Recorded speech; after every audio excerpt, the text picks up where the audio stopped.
Bon, je continue, je sais même pas où j'en étais. Donc, dans l'article suivant intitulé Graphie Bambara, des nombres par Solange de Gannet, il apparaît que les Bambara connaissent le symbolisme dit pythagoricien des nombres et qu'ils ont adopté un même système d'écriture et de notation originale que nous reproduisons partiellement. Un premier groupe de Wissing appelé le conte secret reproduit les 7 premiers nombres qui, selon un mythe Bambara, se gravèrent dans l'espace au moment où sa parole, le créateur, formait l'univers. Ils contiennent, dit-on, toute la création car ils sont un résumé arithmologique, à savoir que Hathor est représenté par le chiffre 7 et la Maat par le chiffre 8. Mais Maat et Hathor sont la même entité. Elle est l'entité qui apporte l'équilibre auquel même le créateur est soumis pour créer sa création. Et là ici je suis pas tout à fait d'accord, mais bon, la numérologie ça va varier d'un contexte à l'autre, d'un peuple à l'autre aussi, puisque ouais, c'est vrai que ici en Angola le chiffre 4 est symbolique du féminin. C'est ça que je faisais le lien avec le carbone, parce qu'effectivement le carbone, non c'est pas ma culotte. Je dis désolé, je vois ta culotte, non ça va. Non ouais. Couleur 109. Donc un résumé arithmologique. Arithmologique, c'est ce qui va vous donner donc la fameuse spirale. Pour ça, il faut voir. Donc, moi, mes références scientifiques, c'est les écoles occidentales. Mais finalement, à chaque fois, j'ai pu les identifier à quelque chose qui finalement appartient à mon peuple. Et les suites arithmétiques, c'est ça. Qui va après va donner tout le monde économique, parce qu'on parle d'algèbre financier et tout ce bordel. Mais ça, c'est pas mon domaine. Je suis pas là-dedans. Mais donc les suites arithmétiques, c'est ce qui va, en fait, comment ça s'appelle, ça prend même un nom italien, la suite de Fibonacci. Oui, voilà, Fibonacci, enfin soit. Les Égyptiens, ils sont avant lui. C'est comme si genre ils ont été, ils sont allés trouver Fibonacci, je sais pas à quelle période il a vécu. Ils ont dit, hey Fibonacci, faut que tu nous aides là. Nous, on a des pyramides à construire, on a des civilisations à construire, on a besoin de toi, on a besoin de ta référence, chouchou. T'es où? Tu fais quoi? Non, c'est pas possible. Donc, tu vois, c'est juste pas possible. Donc, voilà. Donc, tout ce qui est suite arithmétique, c'est basé sur ça. Et j'aimais bien comment la personne avait décomposé là, sur les réseaux sociaux art, rythme et éthique. Je trouve ça canon. Ça n'a peut-être pas de rapport, mais je trouve que l'association des 3 mots là pour définir ça, c'est ça, parce que quand vous avez donc tous les symboles qui vont être représentés sur les pelages de certains animaux, comme la panthère, vous avez les représentations sur les trucs des tortues, sur les plantes, la représentation donc de la fleur de tournesol. Les dessins, les symboles qui passent, ça représente phi. Ça représente donc la suite arithmétique qu'on appelle la suite de Fibonacci. Ah oui, ce sont mes chiffres numériques. Allez, fous-moi le compte aussi. T'es moment. Oui, soit. Donc les graphes du créateur et de son œuvre. 1 représente la pensée primordiale qui a formé le monde. 2 symbolise le dédoublement du principe premier. Au nombre 3 correspond l'élément feu et le principe masculin et l'origine de la vie, du mouvement et du temps. Le nombre 4 symbolise le principe femelle issu du principe mâle, la nature et l'élément eau. On est peut-être dans du syncrétisme, chouchou. Il y a peut-être du syncrétisme dedans parce que j'ai jamais vu un mâle sortir une femelle. Un peu comme la côte. Un peu comme la côte d'Adam. Elle est sortie de sa côte, elle est sortie de lui. Non, les gars. Et c'est pour ça, parce qu'à un moment donné, en fait, pour que le chiffre soit divin, pour que la numérologie, j'étudie la numérologie en même temps que j'étudie les sciences occultes. La numérologie, pour qu'un chiffre devienne divin, il doit avoir ces 2 polarités. Une polarité féminine, une polarité masculine. Par exemple, le chiffre 7, il est très simple à comprendre. Quand il représente le masculin, il représente le shaitan. Je pense qu'il y a plein d'exemples, je ne vais pas les citer, mais il y a plein d'exemples qui le définissent bien. Quand il représente le féminin, 7 représente l'énergie d'Hathor, qui est l'association du 3 et du 4. C'est pour ça que le féminin représente aussi le 3 et le 4. Quand elle représente le 3, ben, la déesse Isis Hathor, c'est quoi son symbole? Même en Médounéter, c'est pas l'escalier à trois marches? Le chiffre 3. Et elle va représenter aussi le chiffre 4. Pourquoi? Parce qu'il faut une énergie pour protéger la vie. Qui va représenter cette énergie protectrice de la vie dans l'entité féminine? C'est Sekhmet. Sekhmet, c'est qui? C'est le feu. C'est bien parce qu'à un moment donné, je voulais parler du syncrétisme, mais en fait, là, on a peut-être du syncrétisme. Je n'ai pas vérifié, je vais vérifier. Donc, voilà. Donc, le 3 peut être aussi bien féminin que masculin, mais aussi le 3, c'est le chiffre de la création. C'est pas anodin. C'est pour ça qu'Isis Hathor est représenté par le chiffre 3. Et dans les mythes osiriens, on dit qu'elle a volé le secret de la création à Ra, et que c'est avec ça qu'elle peut redonner la vie à son époux Osiré. Donc le 3 représente aussi représente le créateur, mais le féminin. Le feu peut représenter aussi bien le masculin que le féminin. Parce que Sekhmet représente le feu. Elle est l'énergie du feu. Et c'est pas n'importe quel feu, c'est le feu protecteur qui va mettre l'équilibre et créer un équilibre. C'est scientifique, je viens de l'expliquer là. Avec la répartition dans l'espace de l'atome. Ça parle de ça. Et l'énergie infrarouge, c'est l'énergie de Sekhmet. Mais le masculin qui va utiliser ce pouvoir, ben c'est Hérou qui l'a hérité de sa mère et de son épouse. Comme Osiré a besoin de Nephthys et d'Isis. Le masculin, en fait, toute entité vivante a besoin de deux féminins pour se construire. Il a besoin... Parce qu'en plus de ça, tu peux dire même Ra, parce qu'il y a Sekhmet, qui est son œil, il y a Maat, qui est sa loi, et Isis, qui est sa bien-aimée. Isis Hathor. Et il faut arrêter ces trucs-là, le fils, le frère. C'est pas ces notions-là. En fait, quand on parle de lignée matrilinéaire, c'est que on parle d'une source qui est maternelle de base. Donc l'énergie féminine de la lignée matrilinéaire. Donc si tu parles de la lignée matrilinéaire, on est tous frères et sœurs chatons. Mais on ne sort pas tous du même ventre.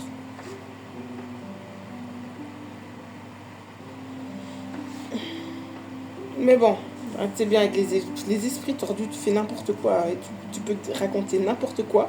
Ils arriveront toujours à te sortir un truc tordu de ce que tu as raconté. Même si tu as essayé d'être le plus fiable possible, le plus complet possible pour éviter toute déviance. C'est pas possible. Avec l'esprit du chétan, c'est pas possible. Bah, c'est son pouvoir. Il l'exerce. Sur les chiffres. Ok, donc je lirai plus loin et je passerai parce que c'était pas ça l'objectif donc de mes lectures. J'ai parlé de ça, je peux reprendre. Donc ici, ça y est en train de me...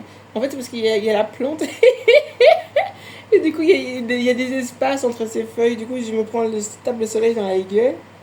Bon, c'est pas grave. Ici, il fallait que je regarde mon tableau. Parce qu'ici, du coup, je voulais arriver, donc j'ai expliqué donc, la notion de... donc la notion, parce que tout part de la mitochondrie ici. Hein. On part de la mitochondrie, qui est un œuf. T'as vu? La mitochondrie, c'est un petit cercle comme ça. Un œuf. Finalement, on refait l'histoire entre nous, hein, l'histoire traditionnelle, la cosmologie traditionnelle. Même si je suis Congo, ça me dérange pas de parler des Dogons parce que c'est une Camille chouchou, c'est un peuple. Donc les gens qui disent que l'Afrique c'est un pays, pourquoi pas? En tout cas, il y a des gens qui sont morts pour ça, donc pourquoi pas? Donc cette notion de pourquoi, et en fait aussi, donc voilà, ici je vais revenir par rapport aux applications qu'ont la mitochondrie. En fait, la lignée. Et là, c'est super important parce que j'ai réfléchi à ça l'autre jour. Je me suis dit, mais c'est une dinguerie parce que c'est logique. C'est une énergie qui se transmet de la mère à l'enfant. Quand tu es un homme, tu reçois la mitochondrie de ta mère qui va te permettre de te créer en tant qu'individu. Toutes les cellules de ton corps vont être régies par rapport à l'énergie mitochondrienne et au support de ton ADN nucléaire qu'elle va dupliquer à travers ton ADN ribosomique. Mais quand tu vas engendrer un enfant, cet enfant, donc l'œuf qui va être fécondé avec ton autre partenaire, va supprimer ton ADN mitochondriel parce qu'il ne peut y en avoir qu'un. C'est la reine.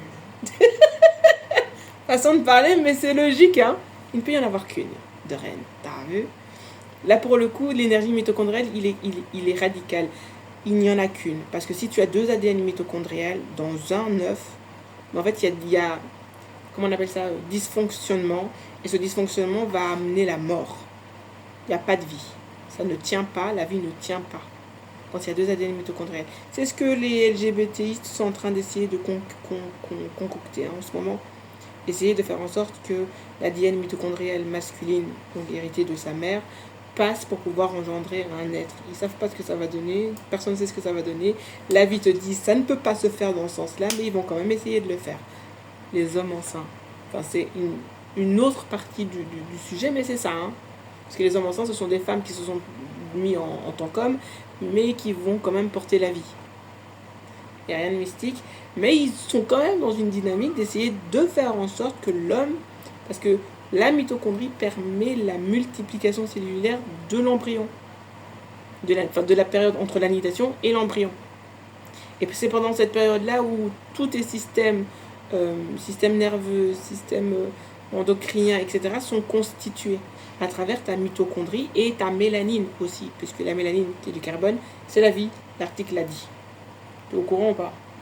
C'est pas mal, tu as vu? Et donc, du coup, ça sous-entend quoi? Ça sous-entend que une femme qui va donner naissance à une fille, la fille, elle, pendant qu'elle va être dans cette période embryonnaire, je l'ai expliqué dans plusieurs vidéos, et c'est pour ça que la mitochondrie est... Mais c'est incroyable! Incroyable! La mitochondrie, donc l'entité féminine qui va être créée, va constituer toutes les cellules qui vont devenir des ovules plus tard dans sa vie future pendant ses menstruations. Et donc ça veut dire qu'il y a des entités qui vont devenir des êtres vivants plus tard. Et ces entités-là sont déjà préparées à l'étape embryonnaire de l'individu. La petite fille se constitue, elle naît pendant cette période d'enfance, rien du tout, mais dès que sa puberté, donc le marquage au niveau de ses règles reprenne, il va réavoir cette constitution cellulaire qu'on va appeler ovogenèse. Et cette ovogenèse-là va créer donc, faire passer l'étape de cellule à ovule, jusqu'à ce qu'un ovule soit fécondé. Et puis le processus est renouvelé. Donc on est dans un nouveau cycle. Et ce nouveau cycle-là, si cette entité, si cette fille qui a été fécondée, l'ovule qui a été fécondé va devenir une fille, cette fille va avoir le même processus. C'est ça, une régénérescence. C'est ça qui donne l'immortalité de la vie. La vie est immortelle, donc la vie est divine, parce qu'il y a cette continuité-là, mais qui n'est assurée que par les entités féminines. C'est pas moi qui l'ai décrété, les gars. C'est pas moi qui l'ai décrété, c'est la vie elle-même. Donc, chute vos bouches. Je sais que ça énerve, mais il faut en tenir compte, parce que c'est un détail. C'est pas juste un détail, c'est supra important. Et là, du coup, ça devient compréhensible, et ça n'exclut pas ce que je viens de dire sur les logons, cette réalité que représente finalement le féminin. Le féminin représente la continuité, l'immortalité de la vie. Et donc, du coup, ça veut dire quoi? Ça veut dire qu'il faut inclure l'homme, parce que la vie, ça se fait à deux. Tu fais pas un bébé toute seule. Ça va, si t'as envie. On s'en fout. Donc, il faut inclure l'homme. Voilà pourquoi on crée un culte de la mère et le fils. Pour inclure l'homme dans l'aspect immortel de la vie. Et c'est ce que représente, vous direz, quand il est réanimé par sa bien-aimée, il devient immortel.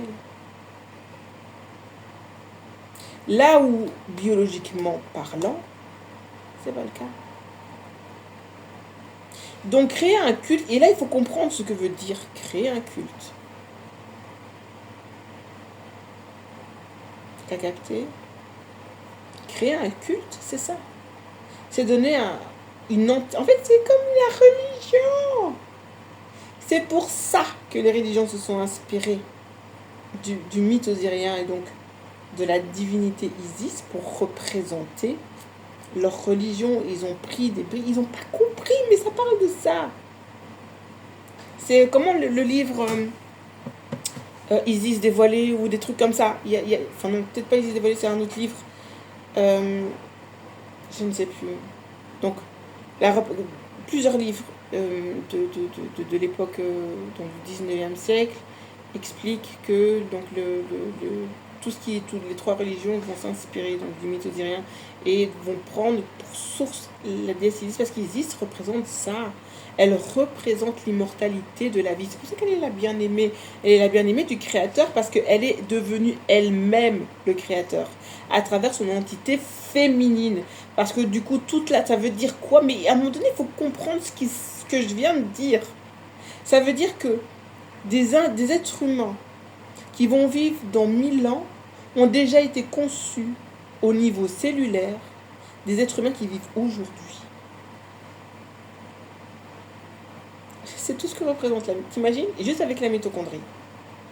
Et il faut savoir que la mitochondrie va enregistrer toutes les données nucléaires de cet individu. Donc ça veut dire qu'il y a un moment donné, et c'est dans le corps du féminin, où le passé rencontre le futur. C'est logique, non?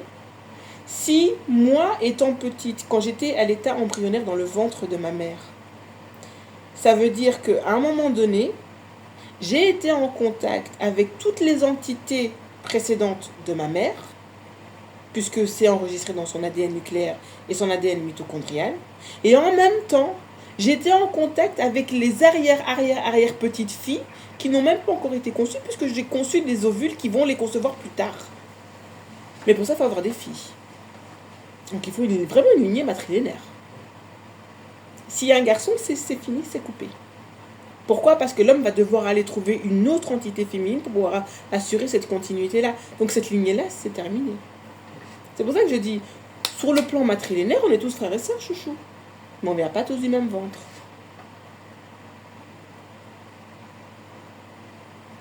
Et là, ça devient très logique. Il n'y a pas de confusion possible. Il n'y a pas d'interprétation possible. Voilà ce qu'apporte la mitochondrie comme information. C'est pas anodin. Parce que tu peux remonter jusqu'à l'ancêtre commun avec les végétaux et les animaux. Et toi là. Ben oui, chouchou. La mitochondrie, elle est unique, mais qui s'est diversifiée dans les différents êtres vivants qui sont végétales, animales et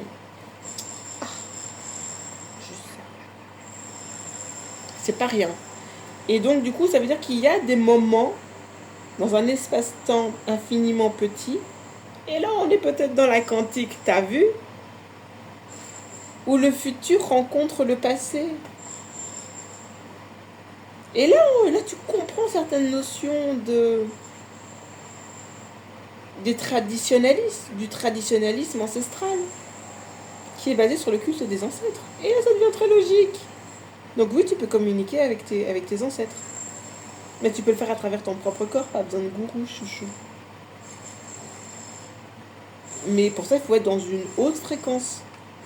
Parce que tu ne communiques pas les mêmes informations selon la fréquence à laquelle tu te trouves. C'est logique, tu le sais. Sur une certaine fréquence, tu es dans le spectre visible. Donc tout ce qui va être couleur. Dans une autre fréquence, type de fréquence, tu vas être dans l'énergie et infrarouge. C'est pas le même type d'information. Et dans un autre type de fréquence, tu es dans tout ce qui va être rayon X, gamma, alpha, bêta, et là c'est pas le même domaine. Je me suis pas trop attardée dedans, mais ce serait intéressant d'y aller parce qu'à la base, c'est ce qui va représenter l'énergie qui protège la vie. Mais pour trouver d'autres notions par rapport à ça. Ah, c'est peut-être ça, la naine blanche. Je réfléchis en même temps. Donc voilà, je viens d'expliquer donc, pourquoi l'Égypte, c'est basé sur le culte de la mère et le fils. C'est pour inclure le masculin dans l'énergie immortelle de la vie. C'est une hypothèse, hein. Je dis pas que c'est vrai, mais ça m'étonnerait même pas que dans quelques années, je me dise « Oh putain, j'avais raison !» trop possible. Parce que sur le plan mitochondriaque, c'est logique. Et donc, sur le plan biologique, c'est logique. C'est de la logique. L'homme ne fait pas, l'homme ne fait pas partie de la continuité de l'immortalité de la vie. Plutôt du contraire. Il la stoppe. Chaud patate, hein. Et c'est le cas. Donc, créer un culte pour rendre le masculin divin dans le sens où il est intégré dans ce masculin divin. Et c'est ça, je voulais faire des références mathématiques, mais en fait, c'est ça, la spirale, c'est ça. Je viens de le trouver. C'est un truc que j'ai voulu faire il y a quelques années. D'où le terme de régénération. Parce qu'il a vraiment... C'est plus qu'un symbole. Plus qu'un symbole philosophique. C'est une représentation scientifique de ce que représente la vie. Et donc, tu peux le joindre bah oui, parce que finalement, la suite de Fibonacci le confirme. Le corps humain est constitué de suites au niveau des os, etc. Qu'on appelle Fibonacci. Qui est lié au nombre pi et qui est lié à la pyramide à quatre faces. En fait, elle n'en a pas 4, elle en a même 8. Où à l'intérieur, vous avez le cercle avec le nombre phi. Quelle aspire. Je suis désolée. Les pyramides ne sont pas des tombeaux. Ce sont des tombeaux, oui, mais aussi des berceaux où est accueillie la vie, mais sous sa forme énergétique, pas sous sa forme matérielle. Et ça peut faire référence au cycle, au calendrier stellaire, dans le sens où, quand vous avez l'apparition de l'étoile Sirius directement connectée à travers une droite vectorielle qui va apporter de l'énergie au soleil dans lequel on est, c'est comme un peu la mère et le fils qui va créer un lien. Voilà pourquoi les Dogons disent qu'ils viennent de Sirius et c'est parfaitement logique. C'est de la logique, hein. Soit, je vais arrêter parce que moi ça me pète à la tête tellement je trouve ça logique. Donc, on continue les recherches dans le sens où je voulais parler ici. Donc j'ai parlé de ça. À un moment donné. Toi, tu vas pas m'emmerder. Donc j'ai parlé de la numérologie, donc des mathématiques numérologiques. J'ai parlé donc de la science par rapport à Sekhmet, puisque aussi donc le feu représente Sekhmet, et elle est aussi celle qui apporte la connaissance aux hommes. Je l'ai expliqué à travers le symbole du médiunétaire des roues anciens, puisque ce sont des espèces de miroirs qu'il est symbolisé où il y a l'encre qui est dessinée, représentée dessus. Donc je l'ai expliqué, le 3 et le 5. Le 3, donc c'est Isis. Le 5, c'est aussi donc l'énergie de... Parce qu'il y a un truc qui m'a percuté quand je suis allée vérifier donc, le lever iliaque de l'étoile Sirius. Je me suis dit, en fait, il y a 5 entités féminines. Donc en fait, Luc Besson, il avait raison avec le 5e élément qui était la femme. T'as vu? Non mais sérieux. Je rigole. Non mais c'est pas rigolo, mais c'est vrai. Parce qu'ici, vous avez la représentation, donc l'homme de Vitruve, donc de Léonard de Vinci. Ouais, c'est ça. Attends. Donc le carré avec le cercle, avec l'homme à l'intérieur. En fait, c'est pas un homme, il faut mettre une femme, j'attends. En plus, vous avez la mère de Vitruve. Donc une mère donc, qui est représentée. Donc, à mon avis, c'est eux qui ont donné leur nom. Qui a un espace bien défini sur la Lune. C'est bien, les hommes, là, ils ont besoin là, de nommer. Quand ils nomment les choses, c'est pour en prendre possession. La Lune a toujours été l'identité féminine. Hein. En tout cas, certainement pas d'un homme.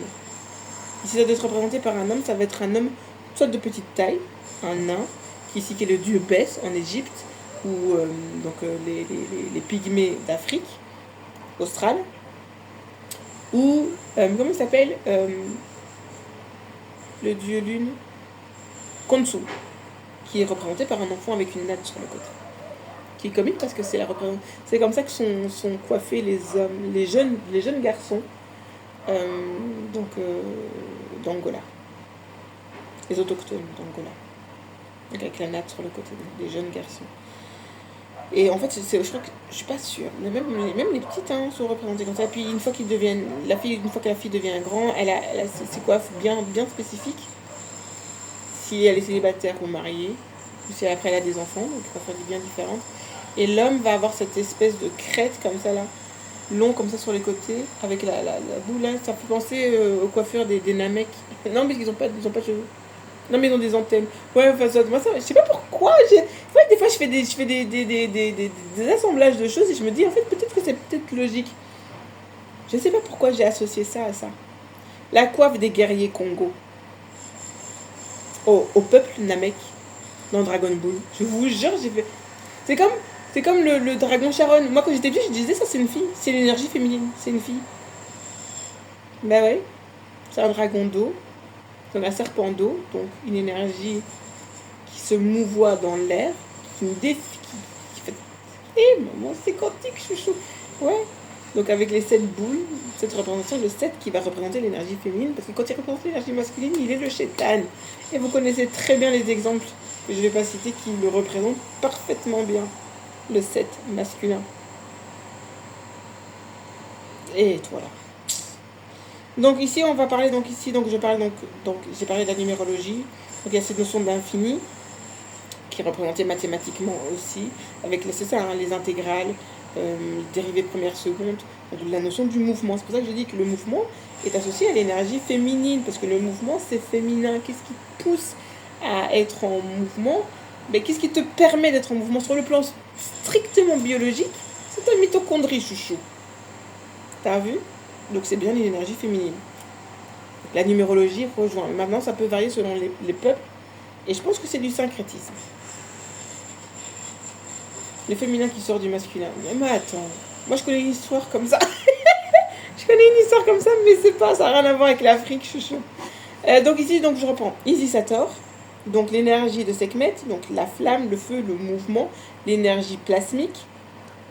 Et donc vous avez cette notion et cette représentation en Europe qui a été représentée par les Vierges Noires. Donc j'ai pas terminé par rapport aux représentations. Donc quand je suis montée un petit peu en altitude ici dans ma ville et j'ai remarqué en fait que donc il y avait la Lune. Vous avez donc Bennu qui va être représenté par la planète Vénus, c'est pas une étoile, c'est une entité féminine. Donc vous avez la Lune qui était présente ici, qui était en mode presque pleine Lune, premier quartier en tout cas. Après la pleine Lune, c'est le premier quartier. Ah, vous voyez, enfin vous avez vu, enfin soit. Donc la Lune, Vénus, vous avez la Terre qui, de l'échelle à laquelle on l'observe ici, est une entité féminine, puisque le Soleil étant masculin. Donc la Lune, la Terre, Vénus, Sirius, et il y avait moi. 5 entités féminines présentes au même moment et au même endroit. Et ça m'a tilté au moment que j'étais en train d'observer ça. Je me suis dit, mais c'est pas anodin. C'est pas anodin. C'est pas anodin du tout.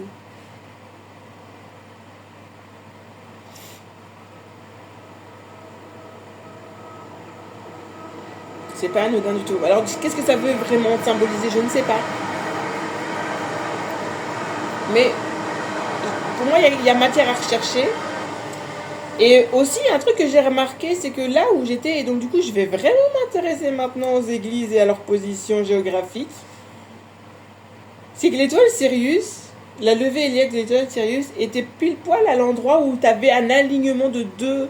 Je sais pas pourquoi ils ont fait ça. Il y avait 2 églises, en fait. Donc, il y a une église qui était dans la rue donc, où je me trouvais. Et un petit peu plus loin, qui était très visible. Il y avait une autre église. Et quand tu regardais dans cette continuité-là, tu avais l'étoile Sirius. Le lever héliaque du Nouvel An. Donc, ça veut dire qu'une fois sur l'année, il y a un espèce d'alignement. C'est pas anodin. C'est pas anodin. C'est pas anodin. Du coup, je vais vraiment me renseigner dessus. J'ai vraiment m'en renseigner dessus. Et donc, du coup, voilà pourquoi je voulais aborder les Vierges Noires. Parce qu'il y a tout un système, tout un réseau.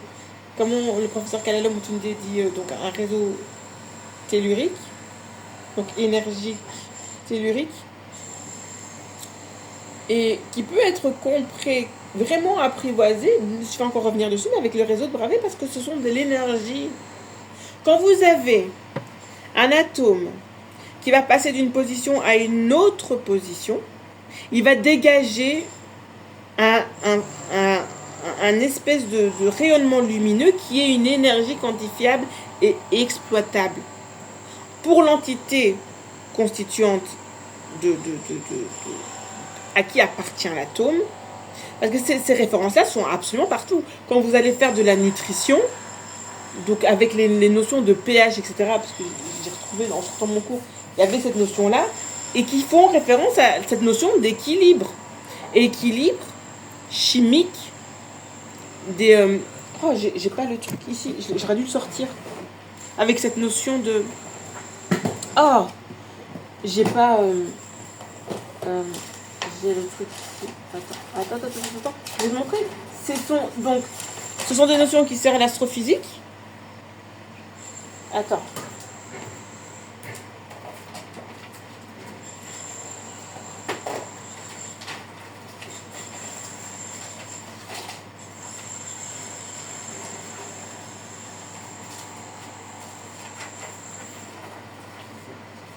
Mais ce sont des réactions qui servent aussi le monde du vivant et du biologique. Donc ici, vous avez donc ces notions. Donc avec en plus les termes là utilisés. Donc facteur du désordre. Une augmentation du désordre est un facteur favorable à la spontanéité de la réaction. Une diminution du désordre est défavorable à la spontanéité de la réaction. L'augmentation du désordre correspond à une situation où les produits se trouvent dans un état de désordre plus grand, c'est-à-dire lors du passage de l'état solide à l'état liquide, lors du passage de l'état liquide à l'état gazeux, lors du passage de l'état liquide à l'état gazeux, lors du passage de l'état gazeux à l'état gazeux, quand il y a augmentation du nombre de moles en phase gazeuse. Et puis après, vous avez l'étape de la phase gazeuse à l'état plasmique. Et donc, du coup, ici, vous avez... Donc, c'est pour ça que c'est important, parce que le plasma va, du coup, faire la dissociation ionique par rapport à des molécules et en répartissant les charges, ici, donc, de manière positive et négative, créant ce qu'ils appellent la zone d'exclusion. Et cette zone-là va permettre à l'information de circuler d'un point A au point B. Voilà pourquoi c'est important de les connaître, parce que du coup, quand vous avez le rayonnement cosmique du lever héliaque de Sirius, c'est pas juste observer, il y a une transmission d'informations qui est donnée. Et là, ça commence à devenir... Si vous prenez toutes les vidéos que j'ai faites, vous voyez la direction que ça prend. En fait, je suis en train d'appliquer les lois que je suis en train d'expliquer. Ça crée quelque chose.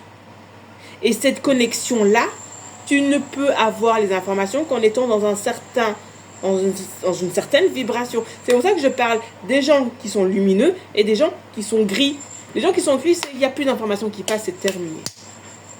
C'est terminé. Mais pour ça, il faut se charger d'une énergie qui empêche l'information de se diffuser. Même si, bon, c'est un peu péjoratif, parce que à partir du moment où tu es en vie, c'est ça que je disais dans les premières vidéos, à partir du moment où tu es en vie, tu prouves que ces principes et ces lois de la maths fonctionnent. Parce que il faut une coordination et il faut un équilibre pour que tout ça existe. Et donc là, je vous donne juste la loi pour que vous allez vous renseigner. Donc il y a la loi de Gelber et Waj. Cette loi montre la relation qui existe entre les différents composants réactifs et produits d'un système à l'état d'équilibre. Soit l'équation chimique d'une réaction est petit a avec grand A, petit b avec grand B, flèche des deux côtés. Donc là, ici, on est dans... C'est comment ça s'appelle le truc que tu n'aimes pas là en chimie, les oxydoréductions. Non, je suis pas trop fan. Je vais faire les équations, mais il faut que je maîtrise pas. Il y a un truc qui m'échappe, mais ça va venir. Mais j'arrête quand même à faire les exercices. Donc la loi reliant les concentrations à équilibre, qui est... Donc là, ici, vous avez les notions de concentration, notions de masse molaire, etc., etc., etc., etc. Et avec ça, vous faites toute la chimie. Aussi complexe soit-elle que tu vas étudier en université 3, 4, en master, je sais pas quoi, même en doctorat mathématique. Tout repose sur ces lois de base. C'est pour ça que je trouve intéressant de les décortiquer. Parce que finalement, tout le monde les a intégrés. Si tu as un diplôme, c'est que tu les as intégrés. Mais personne ne sait vraiment, en fait, à quoi elles servent vraiment et comment l'illustrer dans un exemple bien précis. Parce que finalement, suis en train de parler de loi d'équation chimique et d'astrophysique. Et je fais même un crochet du coup avec ces notions, tout ce qui va être réaction alimentaire, donc vous allez absorber une substance qui va réagir avec votre métabolisme, qui va réagir avec votre flore intestinelle, qui va réagir, toutes ces lois-là, tout ça, c'est ça.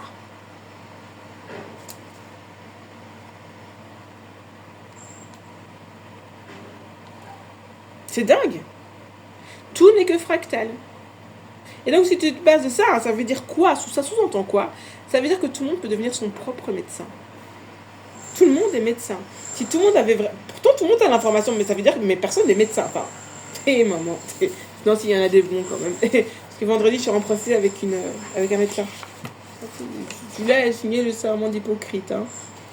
Plus mythomane que ça, tu meurs. J'ai jamais vu ça de ma vie. C'est même moi, elle essaye de me convaincre, la meuf, c'est mon ancienne propriétaire. Elle essaye de me convaincre, moi, que quelque chose n'a pas lieu ou a eu lieu, alors que ça me concerne, moi. Mais convainc les autres, pas moi, chouchou. En fait, ils sont tellement dans une mythomanie qu'ils... Mais... Non, mais c'est pas possible. Donc, quand je reformule cette phrase, à défaut d'avoir de bonnes mitochondries, vous êtes des bons mythomanes. C'est impossible autrement. Parce qu'en plus, je le sais, hein, ta mitochondrie enregistre tout ça. Donc, si t'as un gamin ou une fille après, t'as capté, c'est tout. Donc, à voir ici, donc les lois reliant les concentrations et l'équilibre. Donc, ici, tu as le KC est égal à... Donc, la formule, je vous montre la formule là parce que je pense que ça, je vais la réutiliser. Hein. Ici, pour faire de la chimie cosmétique, il faut baser... C'est la base. Les trucs de concentration, nanani, nanana. C'est comme ça qu'on fait des produits cosmétiques. Donc, voilà. C'est le cours que j'ai pas encore revu ça. Ça, c'est des trucs qui m'emmerdent. Mais je sais les équilibres de mol et tout. Parce qu'avec ça, tu peux aussi observer l'évolution des bactéries, etc. Des concentrations d'hémoglobine dans le sang, etc., etc. Ça a beaucoup d'applications que je trouve intéressantes à utiliser. Mais dans un intérêt afrocentré et pas blanco-centré, parce que c'est juste pas possible. Donc ici, je vais parler de la Vierge Noire. Et donc ici, là, c'était la partie 3. Ici, on est dans la partie 4. C'est bien. Et donc,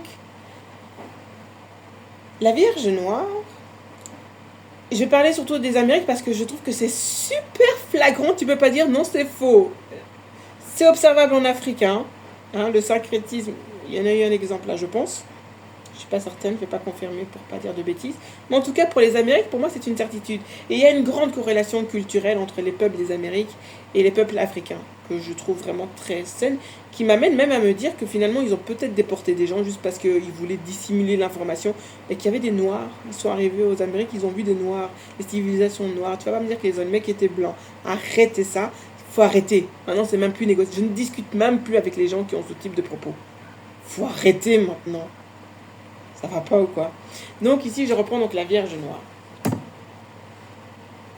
On va bientôt rentrer dans la constellation de la Vierge. Donc ça veut dire qu'à chaque fois qu'il y aura un lever du Soleil, donc de notre Soleil ici, de ce système, il se levera dans la constellation de la Vierge. Mon téléphone est là. Et effectivement, là, ça fait plusieurs fois que je vois que au lever du soleil, le soleil se lève dans la constellation du Lion. C'est pas anodin. Donc voilà, c'est pas fait pour faire des prédictions de ce qui va t'arriver dans 3 jours. C'est juste un repère temporel pour marquer le temps. Et c'est comme ça que les heures et le calendrier est né. Rien de mystérieux, rien de mystique, chata. Donc, la Vierge Noire associée à la mat va représenter donc une femme noire avec des ailes, qui représentent la maths, qui représentent l'équilibre. Voilà pourquoi je parlais. Parce que les équations chimiques, la règle de l'octet et les règles de chimie sont basées... C'est la base de la chimie, c'est l'équilibre. Voilà pourquoi j'ai fait cette référence, ce petit crochet. J'espère que ça a été compréhensible. Donc, vous avez tout un réseau, comme un système nerveux. Comme je vous ai dit, le système nerveux, il est régi par quoi au niveau du corps humain? Par ta mitochondrie, donc par une énergie, une entité féminine. Donc ce réseau-là tellurique va amener donc des constructions bien précises à des endroits bien précis. C'est pas pour rien à travers les montagnes, parce que la montagne, qu'est-ce qui construit une montagne? L'énergie du cœur de la terre. Ah oui. Entité féminine, on parle du cœur. Voilà pourquoi Hathor est la déesse de l'amour. Elle n'est pas que la déesse de la beauté et de la musique. La musique, c'est quoi? Une fréquence. La beauté, c'est quoi? C'est aussi une fréquence avec toutes ces notions que j'ai expliquées. Et l'amour, c'est quoi? C'est une fréquence aussi, chatte. Et comment se construit des montagnes? Ce réseau de nerveux de la Terre, il est constitué de quoi? Là, par contre, on n'est pas au niveau du cœur de... Bah si, c'est aussi le niveau du cœur de la Terre, puisque c'est une référence par rapport à la magnétosphère. La magnétosphère va à travers le fait qu'il va quand même avoir des rayons cosmiques qui vont être absorbés à travers les pôles, vont permettre de nourrir le cœur, et le cœur va nourrir tous ces réseaux qui vont être magmatiques ou rocheux. Et les régions où il y a du magma, vous allez avoir un certain type de pierre, rocheuse, métamorphique, etc. Donc là, on est vraiment dans la géologie, etc. Je ne maîtrise pas bien, mais c'est lié. Et vous avez toute l'autre partie qui va donner naissance à tout ce qui va être hydrocarbures. Tu vois de quoi on parle, chaton? Tout ce qui va être coltan, hein? T'as capté? Et donc, mais là, c'est pas là où je veux en venir par rapport à ça. C'est parler donc du syncrétisme de la Vierge Noire. Puisque le contexte, c'est quoi? C'est les colons débarquent. Vous avez les Espagnols, puis les Portugais. Ou d'abord les Portugais, puis les Espagnols, je sais pas, enfin soit. Espagnols, Portugais qui débarquent dans les Amériques, qui débarquent dans les Afriques, qui débarquent en Asie, et qui bousillent tout, absolument tout. Et c'est d'une violence telle, parce que j'ai lu un journal d'un dessinateur qui avait accompagné les conquistadors, même dans les Amériques, et qui décrivait que c'était des boucheries, quoi, des dingueries. Et en plus, j'ai retrouvé le temple qu'il avait dessiné, c'est une dinguerie. J'ai retrouvé le temple. En plus, c'est le temple du jaguar, c'est une dinguerie. Là, moi, je suis connectée à ma divinité, je faut pas chipoter. Faut pas chipoter, c'est une dinguerie. Vraiment, je vais me renseigner sur... Parce qu'elle se trouve en plein milieu d'une forêt. Je vais me renseigner, mais voilà. Elle s'appelle, donc c'est une pyramide, donc c'est une composition pyramidale, en plein milieu d'une forêt comme ça, et qui s'appelle le temple du jaguar. Je vais me renseigner, j'ai pas encore fait. Parce que du coup, je me dis, il y a un truc. Je l'ai vu en dessin, je l'ai vu représenté en dessin dans le livre du gars qui témoignait de ce que les conquistadors faisaient aux Amérindiens. Une vraie boucherie. Et du coup, cette épigénétique-là, cette information qui va être transmise à leurs descendants, va être gravée en eux. Mais il y a cette représentation-là, je vous l'avais déjà montré, je l'ai représentée dans d'autres vidéos, qui est la mère de la vie, la déesse de la vie, qui est représentée. Ah, ici, quand je cherche pas, je le trouve. La représentation. Vous voyez ça? Vous voyez, à côté du Louvre, ils ont fait la même chose. Vous avez cette espèce de fenêtre, de porte. Et ici, vous avez une stèle qui représente... là, c'est au Guatemala. Donc, la voûte maya et sa stèle qui représente l'énergie du dieu solaire. Un dieu solaire, hein, chouchou. Avec la coiffe où vous avez le serpent qui revient vers l'avant. Enfin, juste ça, quoi. Donc, ici, je voulais reprendre le rapport... Elle est où? Donc, la représentation du serpent qui est représenté, hein, pratiquement sur tous les temples, soit sous forme spirale, soit sous la forme d'un lion. C'est pas anodin, chaton. Avec cette représentation cubique. Je te dis ça, je te dis rien. Hein? Tu fais tes propres conclusions. C'est une dinguerie. Moi, ça me fait halluciner, ces trucs-là. Je vous jure, c'est dingue. C'est hallucinant. Hallucinant. Et tu te dis, c'est peut-être même possible, hein, en fait, que c'était des peuples noirs. Mais de toute façon, ils se représentaient comme avec des têtes de nègres. Mais arrête toi aussi. Hé, chouchou, à ton avis, là, c'est la photo qui a patiné ou pas? Non, mais faut sérieux. Le gars, pour moi, c'est un nègre. C'est comme ça qu'il se représentait. Tu vois? Et c'est antérieur aux artefacts de représentation donc de ce type-là. Vous voyez bien qu'il y a deux types. Hein? Vous avez les Olmecs, vous avez celle que je viens de vous montrer, et puis il y a celle-là, où on voit qu'il y a un métissage qui a été fait. Et encore, hein, t'as vu ces narines? C'est quoi ça? Non, en fait, non. J'ai essayé, non, mais c'est pas possible. Donc il y a eu beaucoup de violence quand il y a eu la répression donc des Amérindiens. La déesse des eaux, je la trouve pas. Ah ben voilà. Donc c'est la déesse serpent, la déesse aux yeux de serpent. Oh tiens donc, Hathor, elle est décrite comment? La déesse aux yeux de serpent. Donc ici vous avez deux yeux de serpent. En fait, donc ce sont deux serpents qui se font face. Et donc c'est la déesse des eaux. Oh non, je rigole. Là, je suis en train de monter. C'est en train de me chauffer tout ça. C'est même pas le soleil qui... Oh, c'est en fait, c'est peut-être le soleil qui m'a chauffé. Là, maintenant, je suis en mode... La dame à la jupe de serpent. Donc, c'est la déesse Coatlicue, déesse de la vie et de la mort. Donc, donc du peuple aztèque du Mexique. Donc, ça se trouve au Musée national d'anthropologie au Mexique. Non, c'est bien. Je dis, oh, mais je pourrais pas l'avoir. Bah, il faut que j'aille au Mexique, qui m'invite. Non, je rigole. Non, mais c'est trop canon. Donc, on voit plein de serpents. Et on voit aussi plein de mains représentées. Elle a une espèce de collier de main avec une tête de mort qui représente. La déesse Kali, elle est représentée comme ça aussi. Il y a un truc qui va pas. Ah non, si, ça, c'est logique. Ça me paraît logique parce que la déesse Kali vient du panthéon dravidien. Donc, c'est-à-dire les peuples premiers qui ont fondé l'Inde.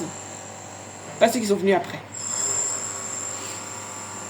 Mais en fait, elle est apparue pour pouvoir protéger ce peuple. Donc elle fait pas partie du panthéon de base. Elle est venue en supplément parce qu'il fallait protéger les temples. Si tu crées des temples où toutes les portes sont ouvertes, ça veut dire que tu es à 100% dans mon mode sécure. Si tu as besoin de changer tes habitations par après, c'est que tu sais que tu n'es plus en mode sécure. Et donc là, tu vas créer une entité catalysée énergétiquement qui va être représentée par, du coup, la déesse Kali. En Égypte, c'est Sekhmet, tout simplement. Et donc ici, vous avez la déesse serpent qui est représentée donc, avec deux têtes de serpent et qui est la déesse des eaux. Elle représente l'énergie de l'eau. Voilà pourquoi le serpent est un symbole, l'eau qui se mouvoie. Donc voilà pourquoi c'est une entité féminine. Et donc, du coup, elle représente la vie et la mort. Donc ça veut dire que les peuples d'Amérique avaient cette... Parce que les chrétiens, ils débarquent avec leur notion de Jésus l'être, apporter la bonne parole, la civilisation, et surtout, ils massacraient tous les gens, tous les prêtres. C'est ce que j'ai lu dans le livre du dessinateur. Tous les prêtres, tous ceux qui parlaient la langue, tous ceux qui parlaient les hiéroglyphes amérindiens, massacrés sur place.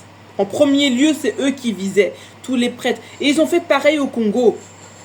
Tous les Gangas, tous ceux qui parlaient les langues, tous ceux qui parlaient les symboles, tous ceux qui parlaient, qui avaient l'ancestralité de la tradition, ils ont été massacrés. Ils ont même été décapités. Les rois et tout, décapités. Et ils ont construit des églises dessus. Et voilà. Si ça, c'est de la sorcellerie pour moi.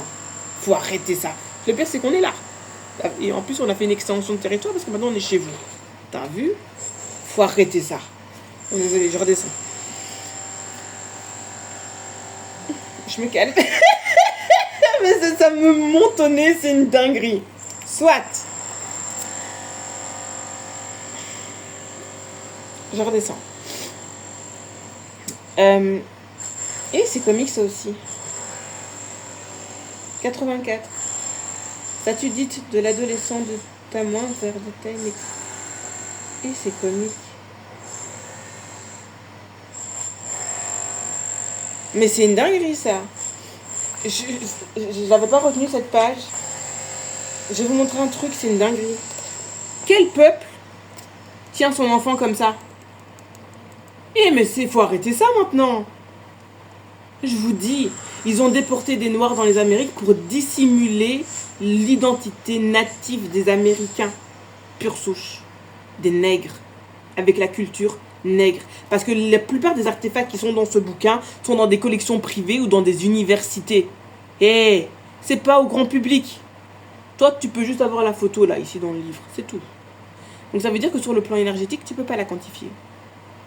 Dans des universités et des collections privées. Et puis 2-3 dans des musées. Et surtout, musées en Belgique. Hein. Et tu te dis, mais pourquoi? Pourquoi pas dans des pays avoisinants, Brésil, etc. etc.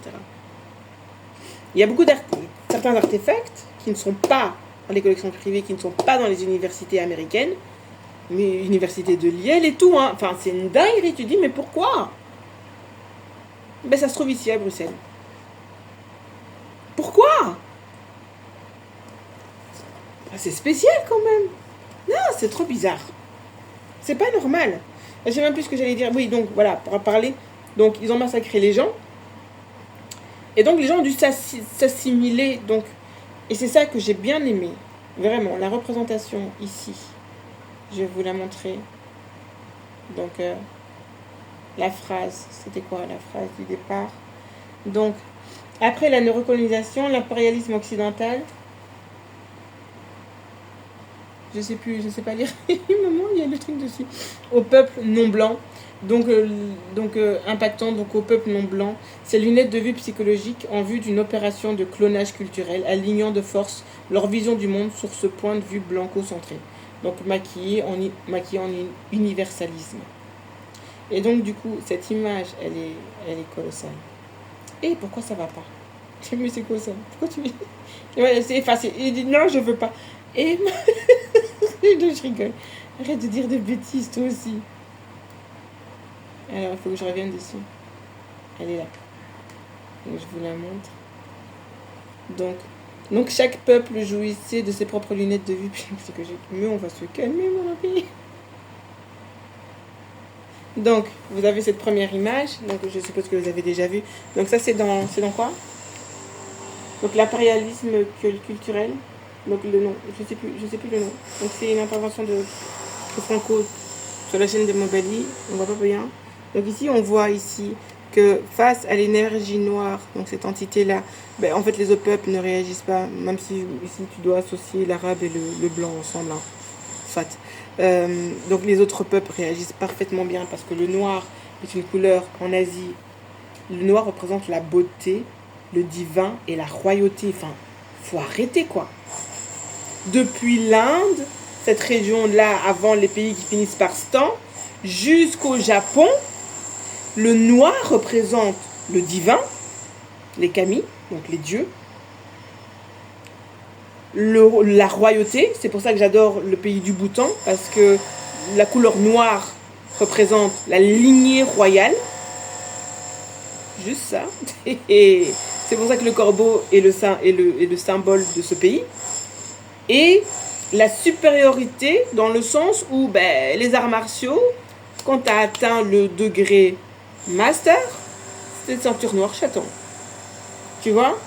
Mais donc, avec ces lunettes psychologiques occidentales, finalement, tout le monde a peur du noir et l'associe à la mort. Et donc, du coup, doit s'en protéger, hein, bien sûr, bien évidemment. Et donc là, ici, vous avez cette représentation, et du coup, il y a tout le monde qui a peur. Et un exemple par rapport à ça, moi, c'est un truc qui m'a toujours interpellée, c'est au Japon, par exemple, vous avez cette superstition qui est basée sur le chiffre 13, qui est associé à la mort, etc., et aux mauvais esprits, il faut faire attention. Et ça, c'est du syncrétisme, chouchou. Pourquoi? Parce que tu peux pas avoir le culte des ancêtres et avoir peur de la mort, et avoir peur des esprits.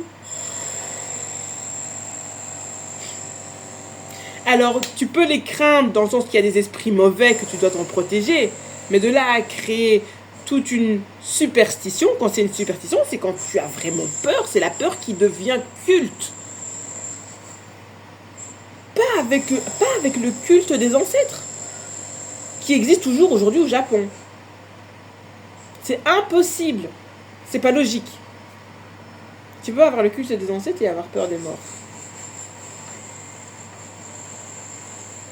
Et c'est pareil ce qui s'est passé aux Amériques.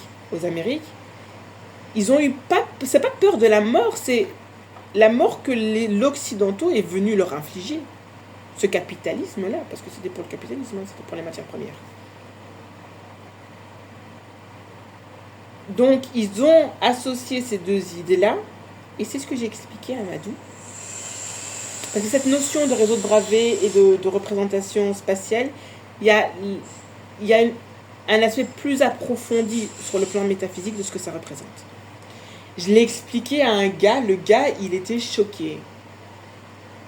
Le gars, il était choqué, et même moi, je me suis choquée moi-même, parce que je me suis dit, mais c'est trop costaud, c'est ça, en fait, je vous ai expliqué, quand j'ai dit que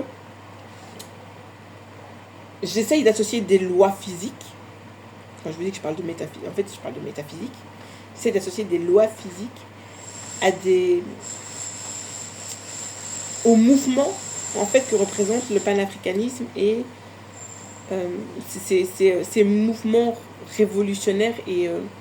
Parce que quand tu commets ce genre d'acte, tu crées une énergie. Moi, je suis sûre que j'étais connectée avec ce dessinateur qui a accompagné les conquistadors uniquement à travers ce lien artistique du dessin.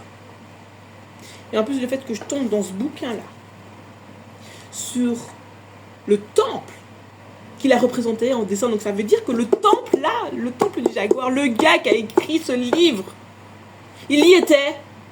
C'est une dinguerie. Connexion de l'invisible, chouchou, c'est la métaphysique, c'est le monde quantique. Et il faut avoir un cœur pour y arriver. Il faut avoir une âme. Quand tu dessines, tu es dans une énergie d'amour. C'est pas pour ça que je dessine moins qu'avant, hein. C'est parce que, enfin voilà, c'est tout l'aspect métaphysique de la chose. Moi, je sais, quand je dessine, je suis pas ici. Donc c'est quelque chose que je comprends depuis que je suis petite. Quand je dessine, je suis pas là. Je sais pas où je suis, mais je suis pas là. Physiquement, je suis là, mais je suis quand même... Je sais pas où je suis. Et finalement, le monde quantique peut l'expliquer, et il explique très très bien. Et finalement, les divinités, qui sont des représentations de phénomènes existants, physiques et métaphysiques. C'est pas des égrégores. Et j'arrête pas de le dire. Pour moi, c'est pas une bonne façon d'expliquer la chose quand on parle des divinités égyptiennes. Parce que pour moi, les divinités égyptiennes ne représentent pas un égrégore. C'est pas de l'égrégorisme. L'égrégorisme, c'est une entité énergétique créée par l'homme. Vous allez créer votre famille. Vous créez les individus familiaux. Donc là, on peut parler d'égrégorisme familial, du totémisme familial. Parce que c'est une entité que tu as créée, toi, en tant qu'être humain.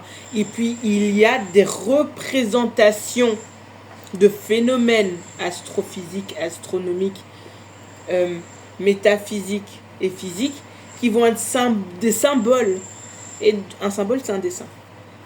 Voilà pourquoi ils sont toujours représentés sous forme de dessins. Mais ils représentent un phénomène. Donc c'est pas quelque chose que l'être humain a créé. Donc, le jour où il n'y a plus d'être humain sur cette terre, ces entités existeront toujours. Parce qu'elles existent depuis la création de l'univers. C'est la grosse différence avec les religions et les dieux religieux. Parce que les dieux religieux sont des égrégores créés par des êtres humains. Donc le jour où il n'y a plus d'êtres humains, ça n'existe plus. Tu vas trouver un peuple indigène dans une forêt équatoriale. Tu vas trouver les pygmées, tu vas parler d'Allah, il ne va pas comprendre. Hein. Par contre, si tu vas parler de la mer, la mer nature, c'est pas quelque chose que l'être humain a créé. Et là, on est dans de l'archétype, comme dirait Carl Jung. C'est des archétypes, c'est pas des égrégores. C'est pas la même énergie, c'est pas la même source, chouchou. Voilà la différence entre la religion et les traditionalistes. Et peu importe, même les traditionalistes qui ne sont pas noirs, ils se basent sur ce même principe. Et moi, c'est ce que j'étudie depuis plus de 10 ans, c'est une certitude. Que ça plaise ou que ça plaise pas. Donc, voilà.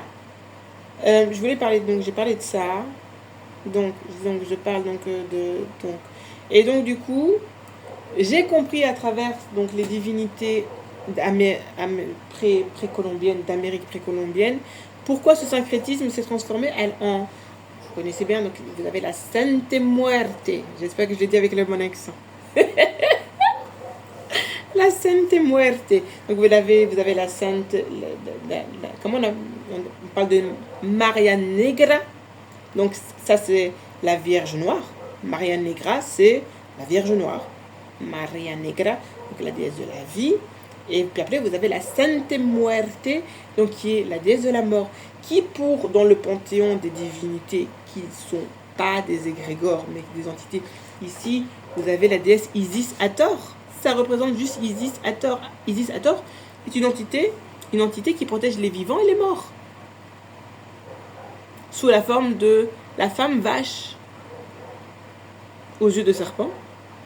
Donc quand je vous dis qu'on parle de la même chose, une déesse serpent vache, là qui est dans un champ, ici ils vont pas la représenter dans un champ, mais vu qu'ils sont en haute altitude, qu'est-ce qui constitue une montagne? C'est l'énergie calorifique du cœur de la terre, donc l'énergie de la déesse du cœur, qui apporte la vie, l'abondance, la prospérité. Et donc, cette vibration va faire bouger les plaques tectoniques qui vont se monter en montagne. C'est juste ça. C'est de la géologie. C'est pas la même discipline, mais on n'y est pas très loin. C'est tout. Ça va plus loin, mais c'est décrit par le cœur de la Terre. La Terre étant une divinité, représentée par la déesse Hathor, le chiffre 4. Donc elle est une énergie divine. Donc la divinité de l'amour. Hathor, qui en Égypte va représentée par une vache. Parce que je sais pas si les vaches en altitude comme ça, c'est super. Je sais pas. Est-ce qu'il y a des vaches là-bas? C'est une bonne question. En tout cas, pour l'Himalaya, en Asie, c'est le cas. Et la vache est sacrée, représentée par exemple par le yak, qui est un bovin. Donc là, c'est plus une entité masculine, mais c'est pour... Voilà, en Inde, la vache est sacrée aussi, pas n'importe laquelle. C'est une vache blanche. Et en Amérique aussi. Mais là, c'est plus en Amérique du Nord, qui va être représentée par la déesse bison. Donc celle qui apporte la connaissance aux hommes, sous la forme d'un bison blanc. Allez, va te faire foutre. Bah oui. Bah, c'est bon, vas-y, laisse tomber. Et donc voilà qui est appelé Wakan. Wakan, donc oui, donc vous avez l'association du serpent de la vache qui représente Hathor. Celle qui apporte la connaissance aux hommes. La déesse de l'amour qui était belle, tellement belle que tu peux pas la toucher. Tu peux toucher juste avec les yeux, chaton, parce que si tu touches avec ton corps, elle te crame instantanément. Donc elle représente l'énergie du feu. Quand elle est sur cette énergie du feu, elle est sekhmet. C'est tout. Et donc, je voulais parler de la Sainte Muerte, de Maria Negra. Vous en avez un exemple ici. Et donc la Sainte Muerte, donc elle va être représentée comme étant en squelette, représentant la mort, et donc avec des artefacts. Ici j'avais une représentation j'avais fait un truc avec Bleach et tout. Attends, je vais te montrer. J'avais ici. J'ai aussi des temples. Je ferai ça peut-être dans la prochaine vidéo parce que je pourrais pas tout montrer ici. Parce que là ça fait déjà 1h03. Bon, j'essaie de m'escoper parce que j'ai plus de batterie. Là j'ai pas montré ici. J'avais montré la vidéo, la photo d'un temple en Égypte où en fait il représente. Ça, je sais pas si vous l'avez vu. Je l'avais montré. Donc ici, donc ça c'est un autre temple dravidien. Un autre temple dravidien. Et ici donc vous avez la représentation de la mitochondrie. Pourquoi? Parce que la mitochondrie ici va constituer tous les organites de cette entité-là, qui a son cœur, son noyau, représenté par féminin et masculin. Donc ceci-là, ça représente bien l'énergie mitochondriale qui va permettre les différentes divisions cellulaires lors de l'anidation, entre l'anidation et l'état embryonnaire. Et ici, vous avez un masculin qui sort, donc c'est la représentation de l'homme serpent qui est censé être un roi. C'est bien ce que représente Taurus, non? Voilà. Parce que là, ici, vous avez une femme et un homme. Donc c'est Shiva et son épouse, et son fils ici, Mais la porte, en fait, représente l'énergie féminine, parce que la gardienne des portes, c'est Hathor. Alors, ici, je remonte un petit peu plus. Je vais terminer avec ce poème que j'ai écrit. Donc ici, j'ai des parcs, donc ici en Amérique latine, qui est quand même assez intéressant. Je voulais montrer quoi, là? Je sais même plus ce que j'ai fait une escale. Du coup, attends. Je voulais montrer quelque chose, mais... Ah, dis, s'il vous plaît. Parce que ici, j'ai des photos de mes petites. Donc ici, Teotihuacan. Je vais terminer donc les temples, parce que du coup, une fois que j'ai fait ça, j'ai presque fini, en fait. Une fois que j'ai fait ça, j'ai presque fini. Donc c'est ces fameux temples avec ces fameux trucs à degrés. Et franchement, la pyramide du soleil. Et en fait, quand vous voyez comment réagit donc la molécule du lapis lazuli avec les autres... Oh putain, c'est une dinguerie. Donc Teotihuacan, donc le temple du soleil qui se trouve donc à Santa Maria Palapa. Donc ça, c'est au Mexique, non? Ouais, c'est une ville du Mexique, oui, merci Google.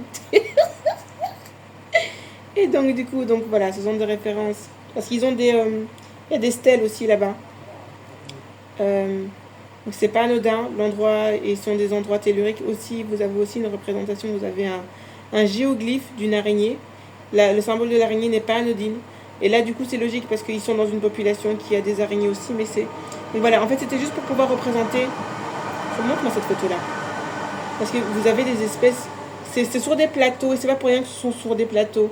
C'est pas pour rien qu'ils préparent des plateaux, parce que ça sous-entendrait qu'il devrait y avoir une montée des eaux qui va créer une inondation. Et cette inondation-là, on ne parle pas d'une eau matérielle physique, on parle d'une eau métaphysique. Et l'hélium, hein, Héliopolis, t'as vu? C'est pas anodin. Voilà, ici, on voit bien. Donc ici, à l'intérieur donc de différentes pyramides, ici, comme vous voyez, la composition, hein, la composition représente, et la même représentation donc de la formation cubique des atomes par exemple de lapis lazuli, qui va représenter une formation cubique. C'est quoi ça? Moi, je veux pas de pub ici, hein, tu m'emmerdes pas. Et donc, du coup, vous voyez qu'il y a une espèce de bassin ici. Donc, le truc est construit. Et tous les temples sont construits comme ça. Et vous avez des espèces de stèles comme ça, qui vont être appelées dans les Amériques donc des totems. Et donc, vous avez cette fameuse pyramide là. Ah, il y a quelqu'un qui n'aimerait pas, mais rien à voir avec cette baltringue. Moi, je suis dans mes recherches. Ça fait plus de 10 ans que je fais ça. Et donc, vous voyez ici, donc vous avez ici une représentation d'une maison qui a cette forme cubique. C'est pas anodin. Et vous avez des temples où, à l'arrière de ces représentations-là, vous avez ce qu'on appelle, ce qu'ils appellent donc des salles d'entraînement. Des salles d'entraînement de guerriers jaguars. Puisque les Olmecs étaient le peuple des jaguars. Et donc ici, vous avez donc, vous voyez ces représentations, c'est pas anodin. Et donc du coup, quand vous avez certains levées iliaques de certaines étoiles, eh bien, l'étoile va se poser juste au-dessus. Vous voyez comment sont représentés? C'est exactement les mêmes qu'en Inde, c'est exactement les mêmes qu'en Afrique. Et donc du coup, ici, ces endroits, vous pouvez aller par après, à l'arrière, et il y a des endroits, donc à l'arrière donc, de ces structures pyramidales, vous avez qu'on appelle ça des salles d'entraînement. Alors des entraînements de quoi? Pour faire quoi? C'est intriguant, moi ça m'intrigue. J'ai envie de savoir, j'attends, je veux savoir. C'est dingue, ça me rend super curieuse. Donc voilà, donc un premier site que j'avais relevé. Il y en a un autre.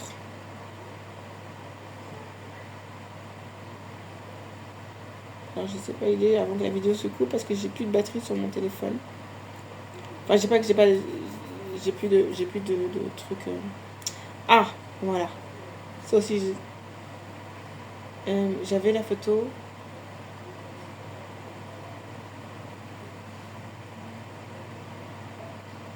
Donc ça c'est un parc archéologique de Tierra del Toro. Parc archéologique national de Tierra del Toro. Et donc ici vous avez des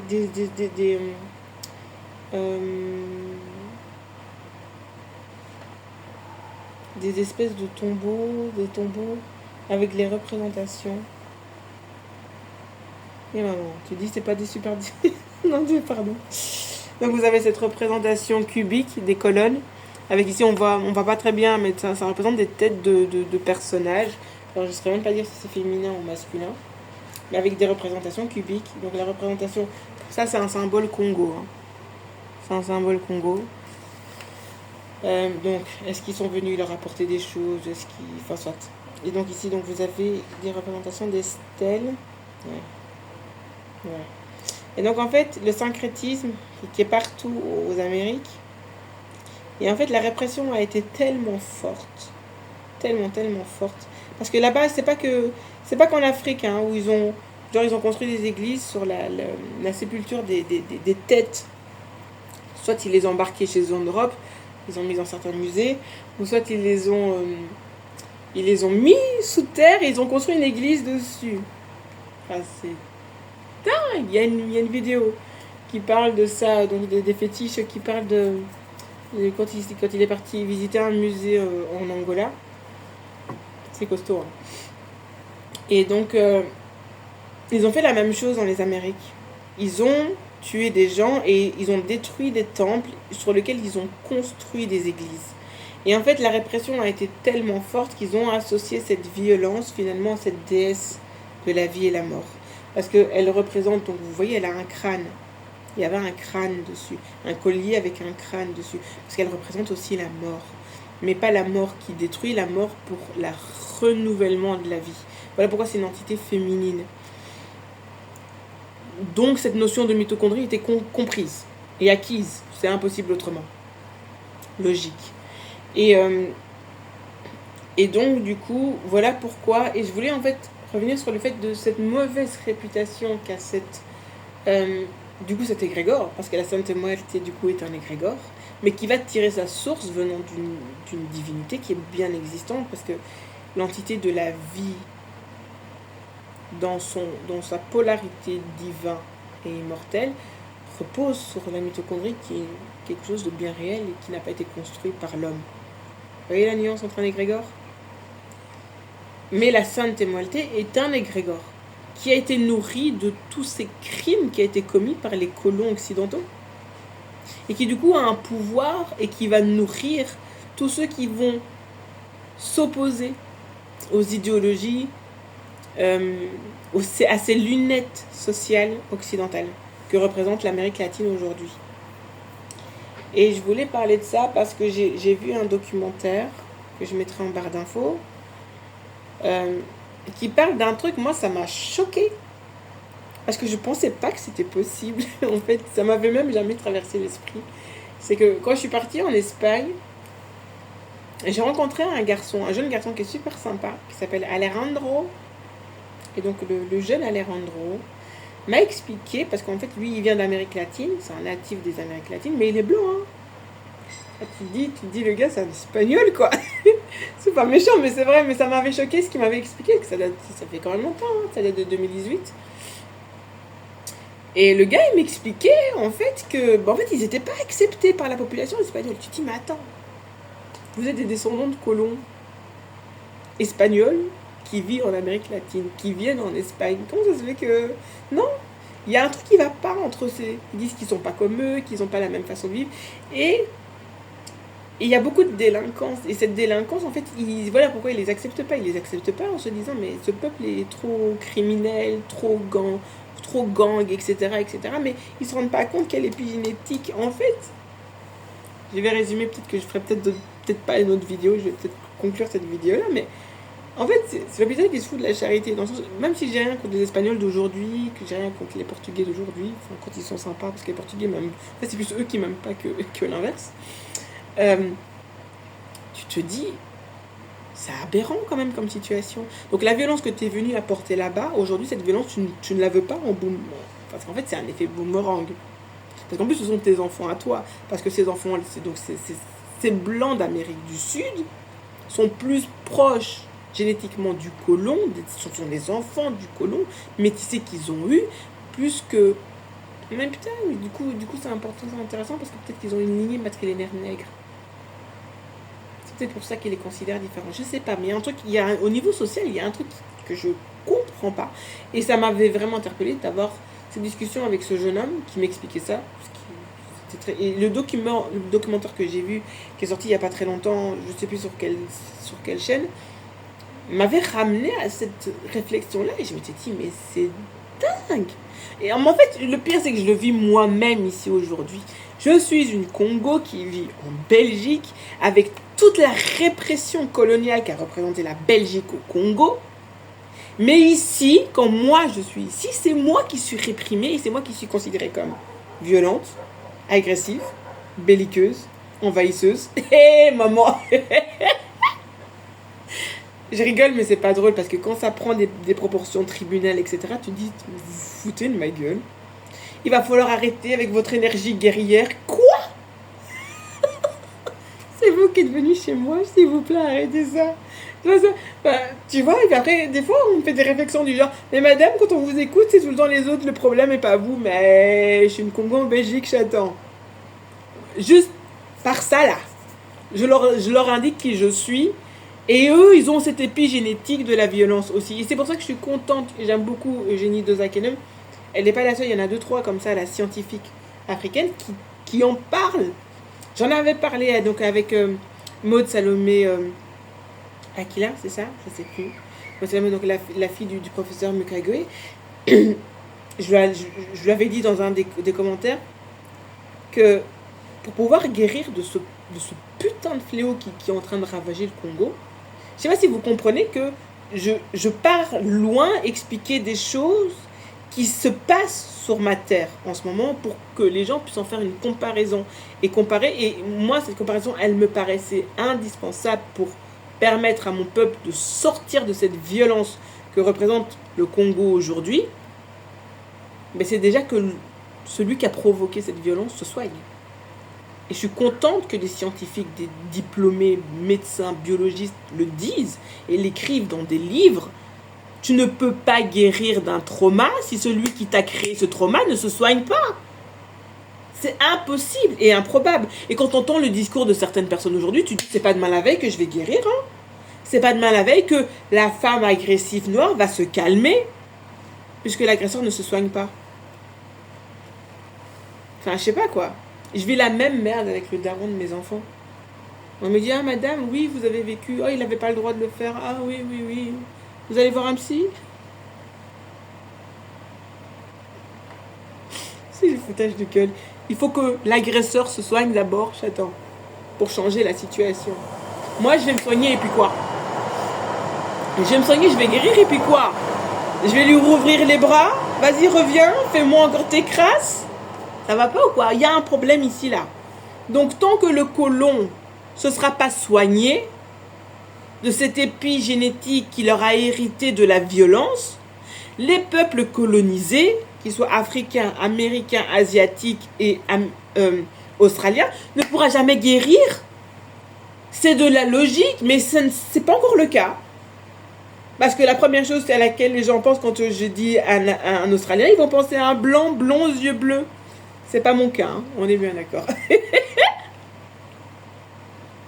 Mais tant que cette idée, tu vois là, c'est ici là, la neurocolonisation ne sera pas rectifiée, les colonisés, donc les victimes, ne pourront jamais être soignés. Tu ne pourras jamais parler de réparation si tu ne reconnais pas ce qui a été fait. Et c'est bien de reconnaître, hein. Je crois que la Belgique a reconnu qu'ils ont fait des dingueries au Congo. Il paraît. Il paraît, je suis pas au courant. J'ai pas suivi. Mais il faut soigner après, hein, chouchou. C'est bien de parler. Tu vois, je parle aussi, tu vois. C'est une première étape. Mais après, il faut soigner. Il faut soigner la mentalité de ta population, qui pense que le Congolais est inférieur à eux. Même le plus médiocre des Belges se sent supérieur à n'importe quel Noir qui va croiser à cause de la colonisation. Je sais pas si ça percute. J'ai discuté donc avec la juge, donc c'est pas la juge qui me dit ça, mais donc une autre personne de cet environnement-là. Je lui dis, donc elle me dit, vous vous soignez, hein, parce que vous subissez beaucoup. Hein. Oui, ça va. Oui, donc j'ai rencontré un thérapeute de ma culture, donc c'est des choses qui vont se mettre en place. Et puis finalement, c'est un reproche qu'on me fait, en disant, ah oui, mais madame fait de l'aliénation parentale parce que quoi? Elle ne suit pas la médecine conventionnelle. C'est quand même, pourtant elle a un diplôme. Mais maman, non mais là je vais trop loin. J'explique trop de choses qui ne doivent pas être publiques, mais c'est abusé. En fait, c'est comme, en fait, c'est ça hein, le colonialisme, c'est qu'on te crache à la gueule, mais avec toute la diplomatie que ça implique. Mais pour moi, c'est encore pire que tout, et c'est bien la preuve que tu es malade mental, tout simplement. Et bien capitaliste, et bien ancré dans ta société blanco-centrée. Parce qu'en plus de ça, c'est une preuve de stupidité intellectuelle, parce que la médecine a été inventée par des nègres. Donc la médecine conventionnelle, c'est la nôtre. C'est à ce moment-là, comme dans les mangas, t'as un petit corbeau là, avec des petits points noirs qui passent là. Je vais te faire foutre. Soit.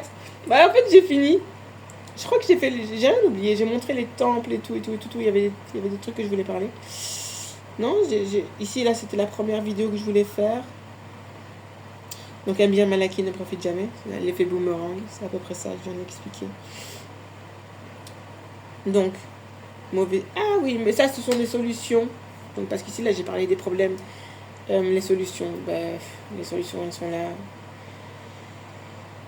Donc oui, casser les cycles de violence au niveau de la délinquance. Oui, donc ici je peux résumer. Donc la conclusion c'est ça. Donc c'est l'aspect solution. Et donc les solutions, mais donc voilà, donc l'épigénétique finalement elle est à double tranchant. L'épigénétique transgénérationnelle est à double tranchant, puisque finalement ça a permis aux populations colonisées d'avoir une forme de résilience. On le voit à travers les gangs. Même si on dit que c'est extrêmement violent, extrêmement tic, extrêmement texte, c'est quand même des structures sociétales où les gens s'en sortent très très bien. C'est juste le blanc qui s'en sort pas dedans. Ah, c'est bien, finalement c'est normal, c'est lui qui l'a provoqué. Mais il y a cette adaptation que les populations colonisées ont qui pour moi doit être exploitée. Pas dans la délinquance et la violence, mais dans la résistance et la révolution. Mais bon, c'est que de la théorie et les théories ne sont pas toujours justes. Je viens d'en faire les frais. Va te faire foutre. Soit. Voilà. Donc, j'ai pas fini. Je voulais parler de Trudy Goodwin, donc, qui est une afroféministe, ancienne Black Panther, qui, je pense, même si j'ai pas encore discuté avec elle, mais je vais lui envoyer un courrier parce qu'elle m'intrigue beaucoup. Déjà, elle est très invisibilisée sur les réseaux sociaux. Sur internet, Google ne l'aime pas. Donc voilà, à chaque fois que vous mettez Trudy Goodwin, il vous met une référence d'une blanche, une actrice blanche. Donc en gros, on veut une actrice blanche. Hein. Le truc qui va bien noyer le bazar. Trudy Goodwin est une ancienne Black Panther qui aujourd'hui travaille dans une société qui s'appelle Dignity and Power. Je pense que c'est ça. Donc c'est un service qui permet de réinsérer les anciens prisonniers noirs qui ont été pris dans le système carcéral américain pour les réinsérer socialement. Et donc du coup elles ne sont, pour moi c'est ça l'afroféminisme. Le vrai afroféminisme il est basé sur ça, c'est réinsérer l'homme dans sa condition finalement du divin. Vous comprenez le lien que je viens de faire avec ce que j'ai dit un peu plus tôt? Et ça c'est la mission du féminin divin, c'est insérer l'homme dans le circuit de l'immortalité. Et comme j'ai écrit cette phrase il y a quelques années, j'ai pas capté, mais cette phrase est tellement vraie. C'est quand l'homme n'est plus fléau, il devient immortel. Et finalement, j'ai écrit ça il y a peut-être plus de 10 ans. Et je me dis que cette phrase est monstrueusement juste. Quand l'homme n'est plus fléau, il devient immortel. C'est-à-dire qu'il devient le divin. Cette polarité de la vie, polarité masculine qui devient divine. Bon, je continue à chercher, hein. Mais non, il y en a. Il y en a quelques-uns, mais voilà. Ils sont loin. Je suis contente qu'ils existent. Mais ils sont loin. J'en vois pas. C'est pas mon quotidien. Oui, chou. C'est une réalité, il faut faire avec. Et je ne suis pas dans le mensonge. Faut arrêter ça. Faut être dans la réalité. Parce que c'est tellement plus fracassant et au moins ça permet de remettre les choses à sa place. Donc Trudy Goodwin, oui, fait un travail super remarquable de réinsérer. Donc elle sort les hommes du système carcéral américain et les réinsère dans la société. Donc ça veut dire que ça devient des hommes de la société, des hommes de la communauté noire. Parce qu'il est question des hommes noirs. D'accord? Je ne l'ai pas précisé, mais ça concerne les hommes noirs. Surtout. Des bons pères, des bons citoyens, et surtout des gens qui ne sont plus corruptibles par le système blanc. Et ça, c'est important. C'est une dinguerie ce qu'elle fait. En fait, cette femme m'a vraiment montré ce que représentait l'afroféminisme. C'est pas du féminisme, c'est de l'afroféminisme. On n'est pas dans un combat contre l'homme noir. On est dans une rééducation.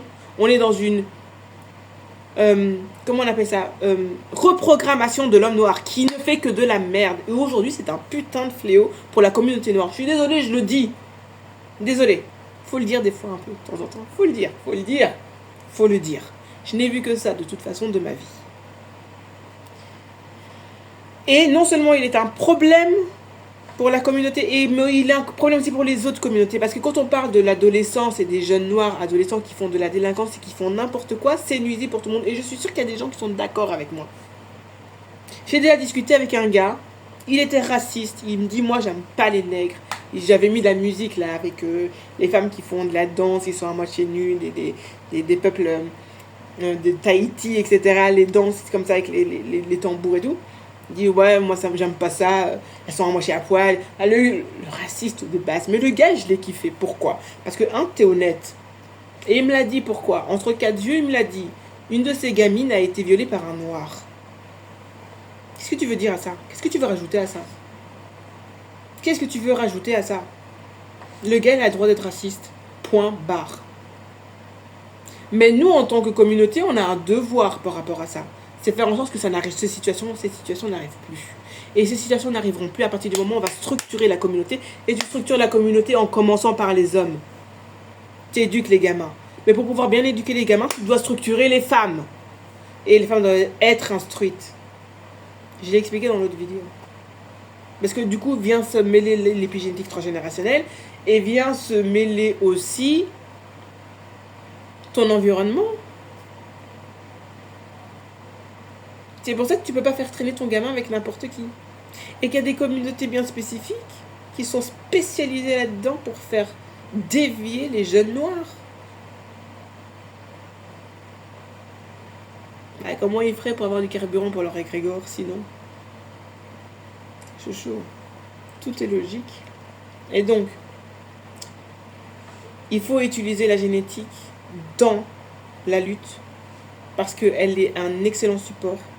Ce que représente sur le plan métabolique, sur le plan biologique, le noir, aussi bien l'homme que la femme, en est une preuve. La mitochondrie, je l'ai trop bien dit, mais c'est une réalité. La mitochondrie, finalement, c'est la carte majeure de la lutte noire pour sa souveraineté et son authenticité.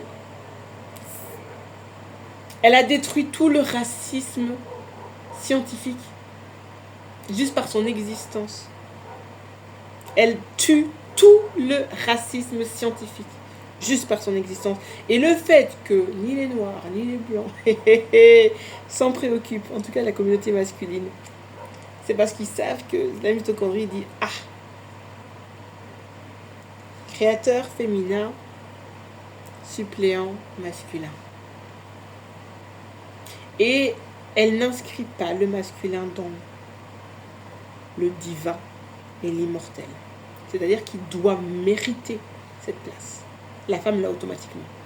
Voilà pourquoi c'est elle qu'il faut corrompre en premier, parce que si c'est défectueux, forcément l'enfant va être défectueux aussi. Et donc là, vous avez tout le mécanisme épigénétique transgénérationnel qui s'enclenche. Mais c'est réversible, non seulement c'est réversible, mais en plus de ça, c'est utile. Je l'ai expliqué avec l'expérience de l'adaptation génétique des papillons.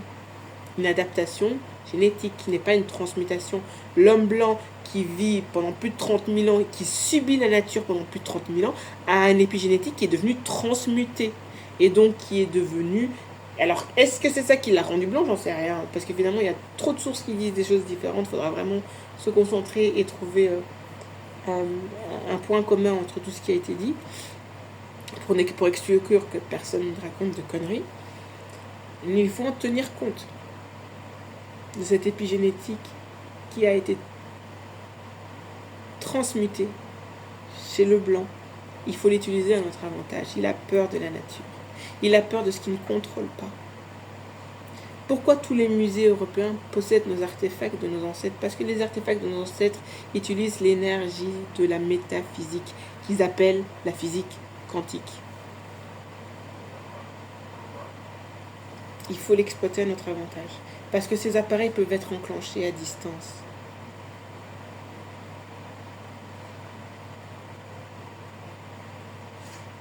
Comment je le sais, à ton avis? Et tous les morts vont là-bas.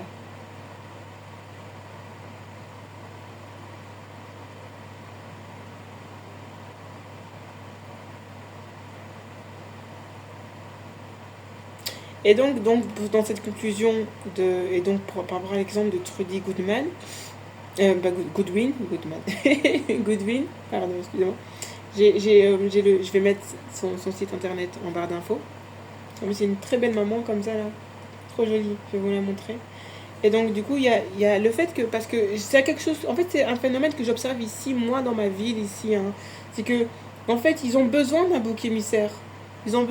La société blanche ont besoin des boucs émissaires noirs. Et ça se voit à travers la drogue en fait. Tout ce qui va être société, donc la délinquance à travers les trafiquants de drogue. Vous le voyez, puisque en fait la partie visible de ces trafics, ce sont les petits noirs, les petites mains là, qui vont aller distribuer la drogue. Mais tout ce qui va représenter le vrai danger, le vrai trafic de ces choses-là, en général c'est des gens qui sont blancs. Hein. C'est tout. Ils ont besoin des noirs dans la délinquance. Donc c'est aussi une solution, c'est utiliser ça comme elle fait pour pouvoir réinsérer l'homme noir dans sa société pour qu'il ne soit plus un fléau. Et en même temps, ça va créer un vide chez eux. Donc du coup, les vrais délinquants seront visibles. Voilà une solution pour la société africaine. Et c'est à toutes les échelles. Là ici, j'ai parlé d'Amérique, j'ai parlé de ma société, de ma ville et tout, des individus, mais même à l'échelle de l'Afrique, du continent africain.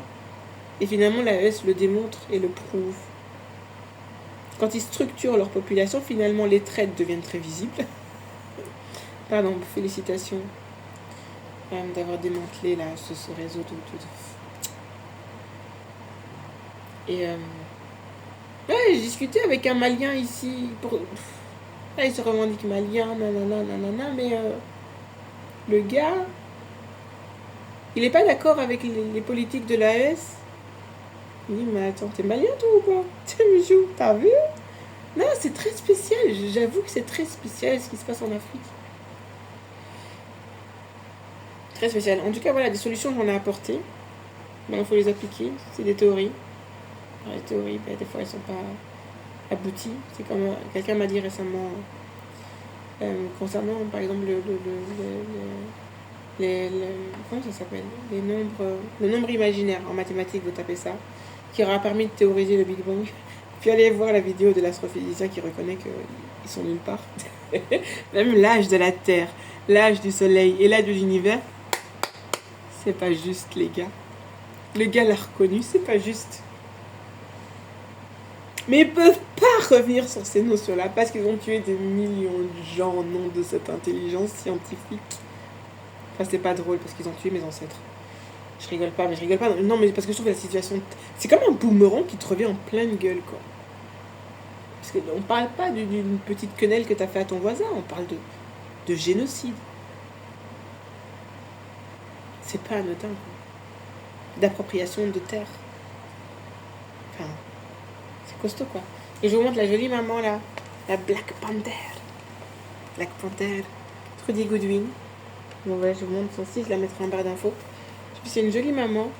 Et je trouve ça vraiment très très beau. Et en fait, elle est la définition même de ce que doit représenter l'afroféminisme.